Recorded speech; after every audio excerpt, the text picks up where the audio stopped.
بسم اللہ الرحمن الرحیم. آج ہم لوگ کریں گے نون ساکن اور تنوین کے قواعد کہ نون ساکن تنوین کہاں پہ ہوتی ہے.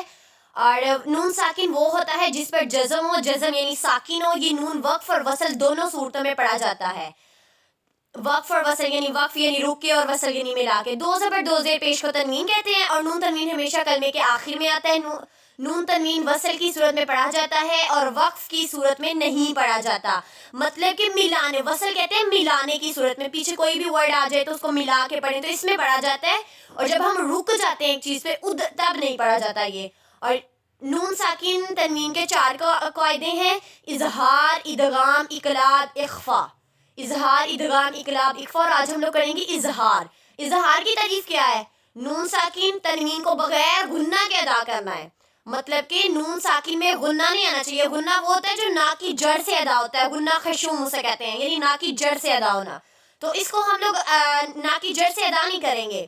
اس میں ہم لوگ دیکھیں گے اس کا قاعدہ کیا ہے. نون ساکن اور تنوین کے بعد اگر حمزہ ہا، عین ہا، غین خا میں سے کوئی حرف آئے تو وہاں اظہار ہوگا.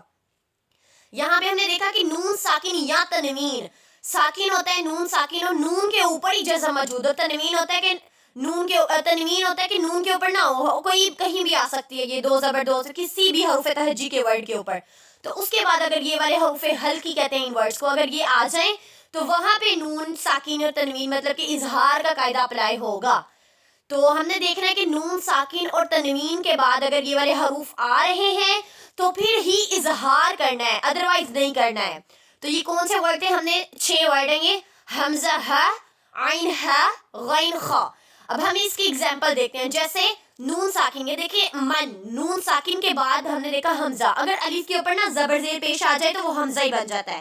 جیسے من آمنا، اظہار اس طرح کریں گے من آمنا من ہادن. یہاں پہ بھی نون ساکن کے اوپر اور آگے ہا آ گیا حروف ہلکی میں سے.